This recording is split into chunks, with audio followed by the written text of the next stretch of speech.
Hi friends, ನೀವತ್ತಾದರೂ ಯೋಚನೆ ಮಾಡಿದ್ದೀರಾ ರೂಮಲ್ಲಿರೋ A ಸಿನ ಕಂಟ್ರೋಲ್ ಮಾಡಿದ ಹಾಗೆ ಭೂಮಿನ ಕಂಟ್ರೋಲ್ ಮಾಡೋ ಕ್ಲೈಮೇಟ್ನ ಕಂಟ್ರೋಲ್ ಮಾಡ್ಬೋದು ಅಂತ?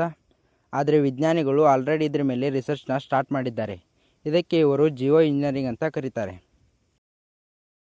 ಜಿಯೋ ಇಂಜಿನಿಯರಿಂಗ್ ಅಂತಂದರೆ ದೊಡ್ಡ ದೊಡ್ಡ ಸೈಂಟಿಫಿಕ್ ಮೆಥಡ್ಗಳನ್ನ ಯೂಸ್ ಮಾಡಿ ಗ್ಲೋಬಲ್ ವಾರ್ಮಿಂಗ್ನ ಕಡಿಮೆ ಮಾಡಿ ಭೂಮಿನ ತಂಪಾಗಿಡೋದು. ಅಂದರೆ ಬೇಸಿಕಲಿ ನಾವು ಮೊದಲು ಯಾವ ಭೂಮಿಯ ತಾಪಮಾನ ಜಾಸ್ತಿ ಮಾಡಿದ್ವೋ ಅದನ್ನು ಈಗ ಕಡಿಮೆ ಮಾಡೋದಕ್ಕೆ ಪ್ರಯತ್ನ ಪಡೋದು. ಇದರಲ್ಲಿ ಮುಖ್ಯವಾಗಿ 2 ಟೈಪ್ ಅದಾವ. ಮೊದಲನೇದು ಕಾರ್ಬನ್ ಡೈಆಕ್ಸೈಡ್ ರಿಮೂವಲ್, CDR ಅಂತಂದ್ರೆ ವಾತಾವರಣದಾಗಿರೋ ಕಾರ್ಬನ್ ಡೈಆಕ್ಸೈಡ್ನ ಕಡಿಮೆ ಮಾಡಿ ಗ್ರೀನ್ ಹೌಸ್ ಎಫೆಕ್ಟ್ನ ಕಡಿಮೆ ಮಾಡೋದು. ಅದಕ್ಕಾಗಿ ಭಾಳಷ್ಟು ಗಿಡಗಳನ್ನ ಹಚ್ಚೋದಿರ್ಬೋದು, ಮಷಿನ್ಗಳಿಂದ ಕಾರ್ಬನ್ ಡೈಆಕ್ಸೈಡ್ನ ಹೀರ್ಕೊಂಡು ಅದನ್ನು ಅಂಡರ್ಗ್ರೌಂಡ್ನಲ್ಲಿ ಸ್ಟೋರ್ ಮಾಡಿ ಇಡೋದಿರ್ಬೋದು. ಎರಡನೇದಾಗಿ ಸೋಲಾರ್ ರೇಡಿಯೇಷನ್ ಮ್ಯಾನೇಜ್ಮೆಂಟ್, SRM. ಇದು ಕೇಳೋದಕ್ಕೆ ಇನ್ನೂ ವಿಚಿತ್ರವಾಗಿದೆ. ಇದ್ರಾಗ ಏನು ಹೇಳ್ತಾರಂತಂದ್ರೆ ಸೂರ್ಯನಿಂದ ಬಂದ ಲೈಟನ್ನು ರಿಫ್ಲೆಕ್ಟ್ ಮಾಡಿ ಮತ್ತೆ ಸ್ಪೇಸ್ಗೆ ಕಳಿಸೋದು. ಈ ಐಡಿಯಾ ಏನು ಹೊಸದಲ್ಲ. ಇದ್ರ ಬಗ್ಗೆ 1950ರಲ್ಲಿ ವಿಜ್ಞಾನಿಗಳು ಕನಸು ಕಾಣೋದಕ್ಕೆ ಶುರು ಮಾಡಿದರು.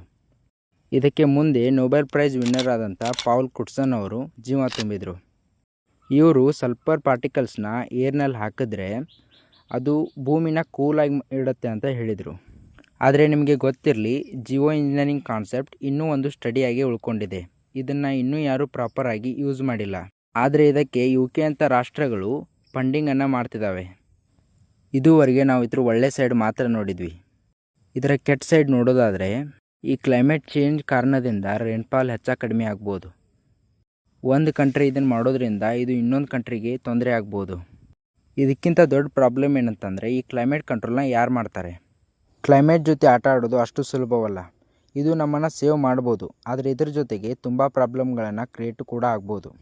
ಈಗ ವಿಜ್ಞಾನಿಗಳು ಹೇಳೋದೇನೆಂದರೆ ಇದರಿಂದ ಪೊಲ್ಯೂಷನ್ನ ಕಂಟ್ರೋಲ್ ಮಾಡ್ಬೋದು, ಆದರೆ ಭೂಮಿಯ ಎಲ್ಲ ಕ್ಲೈಮೇಟನ್ನು ಕಂಟ್ರೋಲ್ ಮಾಡೋದಕ್ಕಾಗೋದಿಲ್ಲ.